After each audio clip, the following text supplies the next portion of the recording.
La frase "la era de los 100 años" se está popularizando como una tendencia, pero existe una razón por la cual no todos están tan conformes con esta noción. Se refiere a la necesidad de planificar para una jubilación más extensa.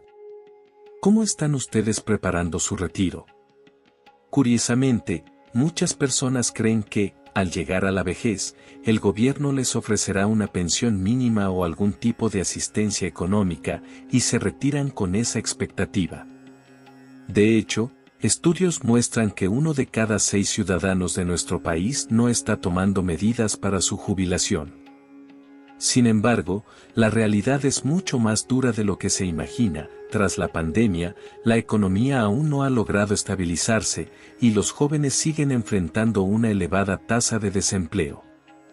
A pesar de sus esfuerzos por reincorporarse al mercado laboral después de la jubilación, las oportunidades para personas mayores de 50 o 60 años son limitadas, salvo en algunos empleos en el sector público.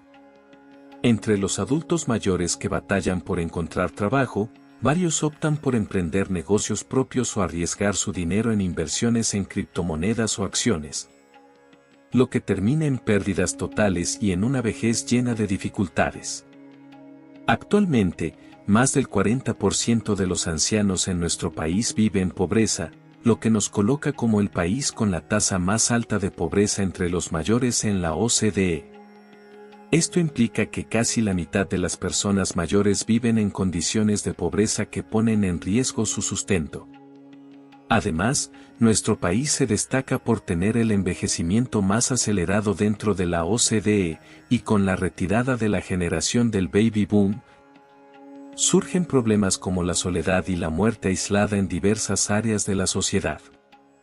Muchos ancianos se ven obligados a seguir trabajando en empleos duros, como la recolección de cartón, para poder subsistir. Por ello, es fundamental que empecemos a planificar nuestro futuro y tomar decisiones para evitar que nuestra vejez sea desolada. De acuerdo con el Instituto Nacional de Pensiones, el gasto mensual estimado para una vida digna tras la jubilación es de 1.540.000 wons. Si se prevé una esperanza de vida de 30 años después de la jubilación, una persona necesitaría reunir 540 millones de wons, mientras que una pareja requeriría 1.108 millones de wons. Si se incluyen los gastos de salud, una pareja debería ahorrar como mínimo 1.300 millones de wons para poder vivir de manera independiente y evitar una vejez difícil. Aunque pueda parecer una cifra poco realista, si consideramos los elevados costos de vida y el hecho de que, a diferencia de generaciones pasadas donde los hijos se encargaban del bienestar de los padres, hoy en día nos toca a nosotros asumir la responsabilidad de nuestra propia vejez, la idea parece más razonable. Hace apenas 10 años, un plato de fideos costaba alrededor de 3.000 wons, y hoy en día no podemos conseguirlo por menos de 10.000. Aunque sabemos que es crucial empezar a ahorrar para la jubilación desde una edad temprana, en la práctica resulta complicado hacerlo cuando ya estamos enfrentando dificultades económicas inmediatas. No obstante, algunas personas creen que la vida es única y que debemos aprovecharla sin obsesionarnos demasiado con el dinero. Aunque las formas de consumir pueden diferir dependiendo de cada persona, lo fundamental es recordar que no solo se trata de ganar dinero, sino de cómo gestionamos esos recursos para evitar convertirnos en una carga para nuestros hijos. El envejecimiento, la enfermedad y el debilitamiento son inevitables para todos. La etapa de la vida posterior a los 60 o 70 años no es algo que solo le suceda a otras personas. Para asegurar una jubilación tranquila, los especialistas recomiendan comenzar a planificar al menos 5 años antes de dejar de trabajar, tomando en cuenta la disminución o pérdida considerable de ingresos. Es mucho más crucial aprender a gestionar los gastos que centrarse únicamente en generar dinero. Hoy voy a hablar sobre los 5 hábitos de consumo que deben evitar las personas que están por alcanzar la jubilación, especialmente aquellos que se encuentran en sus 50 o 60 años, para evitar una vejez llena de dificultades. Si nos educamos con anticipación y tomamos las medidas necesarias, podremos disfrutar de una etapa de vida más plena y gratificante. Empecemos con el primer hábito que conviene evitar: ofrecer un apoyo económico excesivo a los hijos adultos. Los padres que han invertido gran parte de sus ahorros en la crianza de sus hijos a menudo se quejan de que, si no les proporcionan dinero, estos se molestan; si les dan una cantidad mínima, se sienten inseguros. Y si lo entregan todo, acaban enfrentando problemas financieros. Muchos piensan que deben comprarles una vivienda a sus hijos, pues, si no lo hacen, sienten que no han cumplido con su rol como padres. Pero, ¿qué aprenden los hijos al ver a sus padres hacer esos sacrificios económicos? Aunque pueda parecer una broma, esta situación es una realidad dolorosa para muchos. No podemos pasar por alto esta realidad. Cuando observamos que algunos padres, al tratar de ayudar a sus hijos, acaban sumidos en la pobreza, debemos ser muy prudentes. No es necesario ceder a todos sus deseos, sino ser transparentes respecto a lo que es posible y lo que no lo es. La idea de que ser buenos padres significa otorgarles todo lo que piden debe quedar atrás. No podemos pasar la vida resolviendo los problemas de nuestros hijos, y tanto los padres como los hijos deben comprenderlo. El apoyo financiero no debe ser una carga perpetua, es fundamental poner límites claros. En ocasiones, el amor consiste en enseñarles a nuestros hijos a ser independientes, sin esperar que nosotros lo hagamos todo por ellos. La salud de mi esposo se desplomó de manera inesperada, por lo que tomé la decisión de cerrar el restaurante para poder dedicarme a su cuidado. Dado que nuestra única fuente de ingresos era el restaurante, apenas logramos cubrir los gastos diarios y los costos médicos con lo que generaba. No obstante, después de una larga lucha contra la enfermedad, mi esposo falleció el invierno pasado. Lo que dejó fueron una casa unifamiliar registrada a nombre de los dos y algunos ahorros en la cuenta bancaria. Poco después del funeral, apareció un inesperado problema relacionado con la herencia que me dejó bastante decepcionada con mi hijo. Él me expresó su deseo de quedarse con la casa, algo que nunca imaginé que diría. Durante la prolongada enfermedad de mi esposo, los gastos fueron elevados, por lo que la herencia no era considerable, y la vivienda en la que residíamos era lo único que quedaba. Aunque vivíamos con algunas dificultades, esa casa estaba llena de recuerdos con mis hijos, lo que nos ayudaba a sobrellevar los problemas. De hecho, tras la muerte de mi esposo, ya había pensado en vender la casa y repartir una parte de su valor entre mi hijo y mi hija. Me sorprendió que mi hijo mencionara el deseo de recibir una parte de la casa. Al final, tomé la decisión de vender la casa en la que habíamos vivido durante más de 20 años. La persona interesada apareció más rápido de lo que esperaba, y hace un mes firmamos el contrato de venta. Necesitaba algo de tiempo para encontrar un nuevo hogar, así que dejé un plazo bastante largo para el pago completo. El precio de venta fue alrededor de 800 millones de won. Mi idea era darles a cada uno de mis hijos 200 millones de won y comprar una villa relativamente nueva, de menos de 3 millones de won, para mudarme. Antes de seguir, recuerda darle like si estás disfrutando del video, y suscribirte al canal para recibir los mejores consejos sobre cómo atraer abundancia y prosperidad a tu vida. Sigamos adelante. Los 100 millones restantes planeaba destinarlos a mi cuenta de ahorros para la jubilación. Estaba confiada en mi estado de salud y pensaba que no tendría problemas para vivir sola si regresaba a trabajar al restaurante, que ya conocía bien. Después de recibir el dinero, fui con mi hija a ver algunas villas. Sin embargo, mi hijo se mostró completamente en contra de la compra de la villa y sugirió que considerara en su lugar un apartamento. Para mi sorpresa, me indicó que en vez de comprar la villa, debería optar por alquilarla. Además, me propuso prestarle el dinero restante y se ofreció a ayudarme con los gastos mensuales a cambio de un interés. Me explicó que él podría gestionar el dinero y que esa sería una situación ventajosa para ambos, ya que así yo podría aliviarme de las preocupaciones por los gastos. Al principio, me incomodó un poco esta postura, pero después de reflexionar al respecto, me di cuenta de que no estaba totalmente equivocado, lo que me ha dejado algo confundida sobre qué decisión tomar. Mi hijo aún no ha logrado una estabilidad económica, lo cual me genera más preocupación. ¿Qué debería hacer? ¿Comprar la villa o, como sugiere mi hijo, alquilarla y prestarle el dinero? Mi madre sigue evaluando la situación. ¿Qué harían ustedes? Me gustaría conocer su opinión en los comentarios. Hoy en día, parece que la idea tradicional de oriental que los hijos tenían sobre la familia ha perdido fuerza, ya que cada vez más se fundamenta en la capacidad económica de los padres. Es triste que el respeto hacia los padres a menudo dependa más de lo que pueden ofrecer económicamente que de un afecto genuino. Claro, todavía existen hijos que piensan de manera diferente, y el deseo de los padres de proporcionar lo mejor a sus hijos sigue siendo natural. Todos los padres anhelan que sus hijos tengan una vida más exitosa y plena que la suya, y eso es algo que todos compartimos. Sin embargo, no debemos sentirnos excesivamente culpables por no poder darles todo lo que desean de inmediato. La cuestión no está en si se da, sino en el momento en que se da. Al final de nuestras vidas, todo lo que dejamos es para nuestros hijos.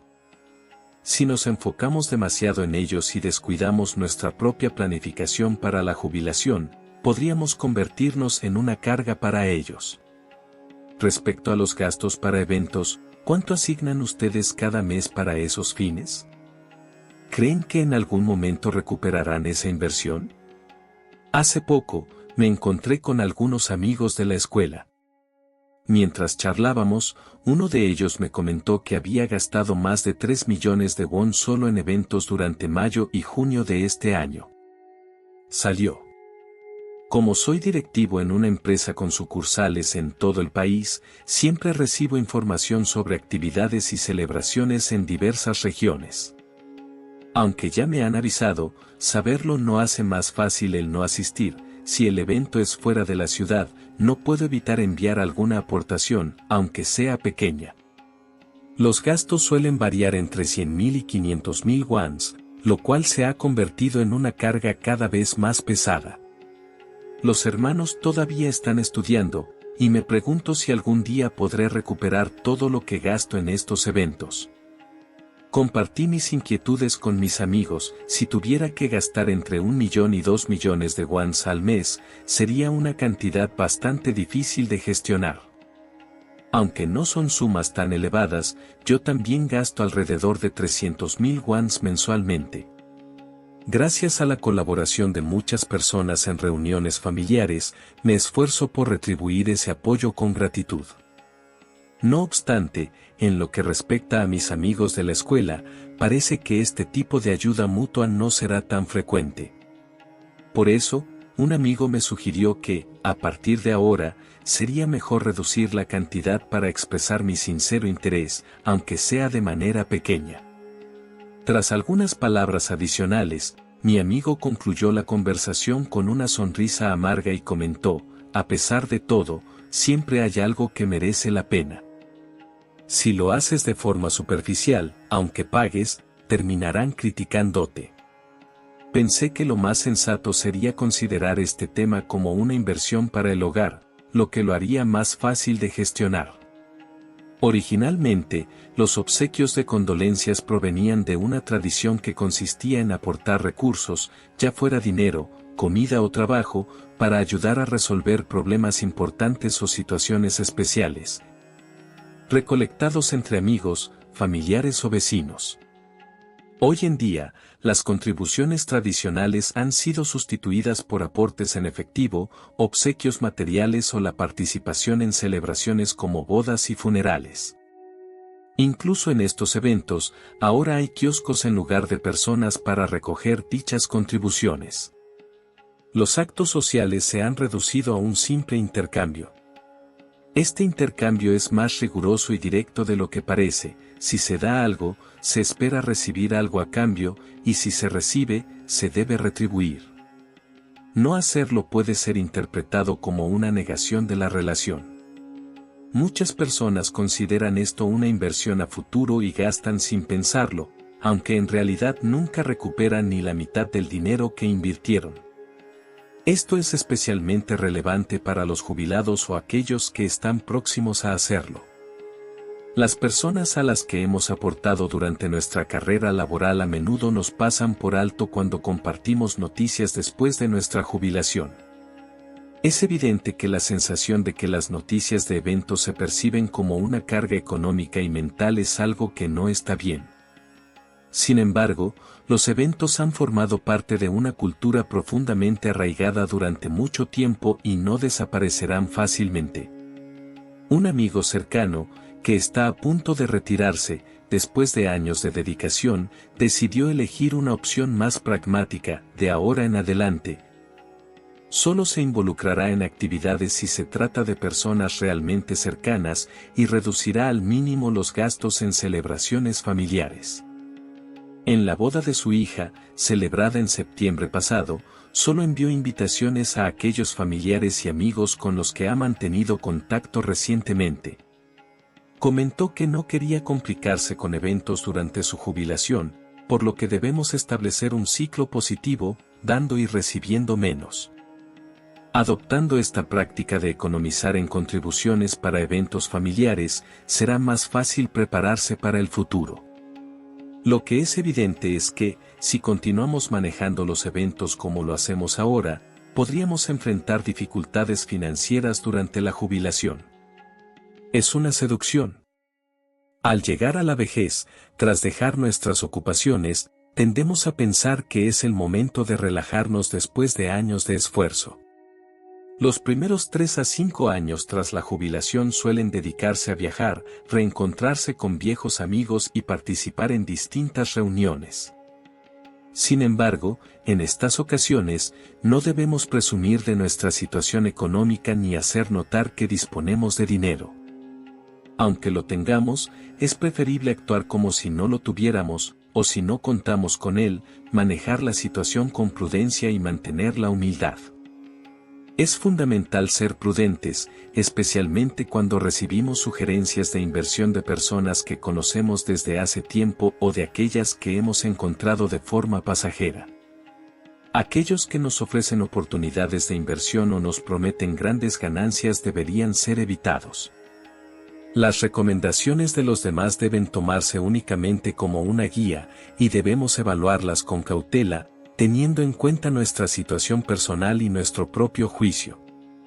Anteriormente, los fraudes de inversión eran mayormente presenciales, pero con el paso del tiempo, los fraudes en línea han crecido rápidamente. Estafas financieras como el phishing o los esquemas Ponzi se están volviendo cada vez más complejas. El año pasado, un hombre de Guangzhou, conocido como George, perdió toda su pensión, que ascendía a 20 millones de won, al invertir en un proyecto relacionado con blockchain. Le aseguraron un pago diario entre el 1.5% y el 2% de su inversión si utilizaba un sistema de pagos sencillos y adquiría criptomonedas. Durante los primeros 2 meses, recibió los pagos de manera puntual, pero de repente, estos cesaron y el negocio cerró. La empresa organizaba seminarios tecnológicos por todo el país, alentando a las personas a invertir en blockchain, una tecnología de vanguardia, y prometía mayores beneficios si referían a amigos. En la actualidad, 4 personas han presentado denuncias, y la mitad de ellas son mayores de 70 u 80 años.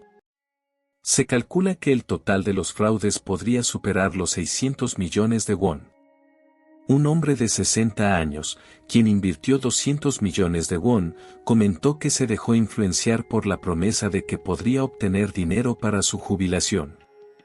Tras la formación de grupos entre las víctimas, muchos de los afectados, especialmente los de 80 años, confesaron que no eran conscientes de estar siendo blanco de estafadores que se centraban exclusivamente en los ancianos. Este grupo sigue en funcionamiento, cambiando de nombre y continuando con sus estafas a personas mayores. Es preferible abstenerse de realizar inversiones o seguir sugerencias que no comprendemos por completo. Lo más recomendable es enfocarse únicamente en lo que sabemos y no involucrarnos en lo que nos resulta ajeno. De este modo, al menos podremos mantener nuestra estabilidad financiera y evitar la tensión o frustraciones innecesarias. El cuarto tipo es el uso excesivo de suplementos. Muchas personas se cuestionan por qué es necesario disminuir la cantidad de suplementos conforme se envejece. A los 50 años, algunos comentan de manera humorística que uno termina tomando tantos suplementos como si fuera un pequeño puñado. En realidad, no solo los suplementos, sino que muchos adultos mayores en Corea inician su día con una variedad de medicamentos. Nuestros padres, que antes gozan de buena salud, empezaron a tomar fármacos para la presión arterial y, con el tiempo, analgésicos. Aunque existen diferencias entre medicamentos y suplementos, constantemente estamos expuestos al marketing de estos últimos. En los programas de salud, se fomenta la idea de que ciertos componentes son la solución a todas las dolencias, lo que provoca ansiedad por la necesidad de consumirlos. El profesor de geriatría George, de la Universidad Nacional, señala que el uso excesivo de suplementos y productos de salud puede reducir la capacidad del cuerpo para funcionar de manera autónoma. Un ejemplo de esto es que, al ingerir un medicamento con un ingrediente particular, el cuerpo deja de producirlo de forma natural, dado que siempre lo recibe como medicamento. Un día me di cuenta de que estaba tomando una cantidad considerable de suplementos, convencido de que podrían solucionar mis problemas de dolor y agotamiento. Además, se convirtió en un gasto significativo. Vivimos en un entorno capitalista, y si no estamos atentos, la publicidad puede fácilmente explotar nuestras vulnerabilidades. También hay quienes intentan perder peso utilizando suplementos. Al ser productos relacionados con la salud, muchas personas los consideran más seguros que los medicamentos y los consumen con la esperanza de reducir el apetito. El simple acto de tomar estos suplementos, aunque sea con la finalidad de suprimir el hambre, genera una sensación de bienestar psicológico, lo que lleva a muchas personas a buscarlos. Aunque los suplementos son considerados alimentos, ingerir ciertos componentes en grandes cantidades puede traer efectos adversos. Además, aunque los resultados a corto plazo sean positivos, hay fármacos que pueden ocasionar consecuencias graves a largo plazo. De hecho, conozco a alguien que, al tomar medicamentos para la hipertensión durante un largo periodo, terminó desarrollando un agrandamiento del corazón. Todos los medicamentos, aunque resulten beneficiosos en un aspecto, pueden tener repercusiones negativas en otro. Quinto, los costos relacionados con la atención y los servicios de salud. Vivir más tiempo no siempre es una ventaja. Aunque la esperanza de vida se alarga, si la calidad de vida no sigue el mismo ritmo, el tiempo dedicado a enfrentar problemas de salud crece, lo que aumenta los gastos médicos y de atención, convirtiéndose en una carga significativa durante la vejez. Existen maneras de reducir estos costos médicos, como el concepto de GinTech, que fusiona músculo y finanzas, subrayando la importancia de conservar la fuerza muscular. A partir de los 50 años, la fuerza muscular comienza a decaer, y después de los 60, se pierde alrededor de un 3% cada año. Es crucial no solo incrementar la masa muscular, sino también preservar la que ya se posee. La manera más eficaz de conservar la fuerza muscular es mediante ejercicio regular, y es fundamental contar con la asesoría de un profesional. De acuerdo con un docente en medicina geriátrica, caminar de manera adecuada puede preservar la salud. No obstante, intentar seguir el paso de la juventud o basarse en videos de YouTube puede ocasionar lesiones. Con la orientación de un entrenador o especialista en actividad física, se logra fortalecer los músculos y optimizar la movilidad articular. También se sugiere integrar dos tipos de actividades físicas, ya que realizar solo una de forma constante podría afectar negativamente a algunos músculos o articulaciones debido al esfuerzo repetido. Los planes de entrenamiento se dividen principalmente en ejercicios aeróbicos, de resistencia y de estiramiento, por lo que es aconsejable buscar una combinación equilibrada con el apoyo de un profesional. Aunque contar con la orientación de un experto puede ser caro, se sugiere aprovechar los servicios de bienestar disponibles en centros de salud pública, que brindan programas para evaluar el estado físico y sugerir ejercicios adecuados. Además, asegurar una ingesta suficiente de proteínas a través de alimentos como cereales, legumbres, frutas y verduras contribuye a fortalecer los músculos. Es bien conocido que planificar los recursos y estrategias para la vejez es fundamental, pero, en el contexto actual, las dificultades inmediatas pueden dificultar la visión hacia el futuro. Sin embargo, aunque los mayores de hoy parecen estar en mejor forma que en generaciones anteriores, la disminución de los ingresos, el aumento de los gastos y los problemas de salud pueden convertir la falta de preparación para la jubilación en una fuente de preocupación. Por eso, aunque parezca que ya es tarde, lo mejor es empezar a hacer planes para la jubilación, aunque sea de a poco, desde ahora. Aunque los inicios de la vida sean inmaduros e imperfectos, si persistimos y afrontamos los obstáculos con determinación, eventualmente alcanzaremos la plenitud. En ese recorrido, es posible que caigamos, suframos y experimentemos dolor, pero lo fundamental es levantarnos. Si permanecemos inmóviles, todo se detendrá allí, pero si nos levantamos, la vida se reiniciará. Aunque el cielo esté cubierto de nubes, no es allí donde reside nuestra existencia. Debemos tener valentía y seguir adelante. El trayecto de la vida está ante nosotros, y aunque el sufrimiento sea parte del camino, también lo será la alegría. Para terminar, en Japón, donde ya se están enfocando en una vida útil de hasta 120 años, han ganado popularidad 7 estrategias para ahorrar en la vejez. Quiero cerrar este video compartiendo esas sugerencias. En primer lugar, reducir los gastos en alimentación, planificar un presupuesto semanal, verificar lo que ya hay en el refrigerador antes de hacer compras. Elaborar listas de lo necesario y limitar las visitas al supermercado a 3 veces por semana. En segundo lugar, ahorrar en agua y electricidad, utilizar duchas y otros dispositivos de bajo consumo. Para disminuir el costo de la electricidad, es aconsejable utilizar aparatos de alto consumo, como el aire acondicionado, en su modalidad automática, evitando apagarlo y encenderlo con frecuencia. En tercer lugar, es esencial revisar los gastos fijos, evaluar los seguros y los costos de comunicación, reducir los seguros privados a lo básico y, si es necesario, optar por planes más económicos en telefonía móvil. En cuarto lugar, considerar la opción de vender el automóvil. Tener un coche implica gastos constantes, pero algunos municipios ofrecen transporte público a tarifas bajas para personas mayores. Explorar estos servicios podría hacer innecesario mantener el vehículo. Es una manera de lograrlo. En quinto lugar, retrasar la pensión para obtener una cantidad más alta. Desde abril de 2022, es posible empezar a recibir la pensión a los 65 años.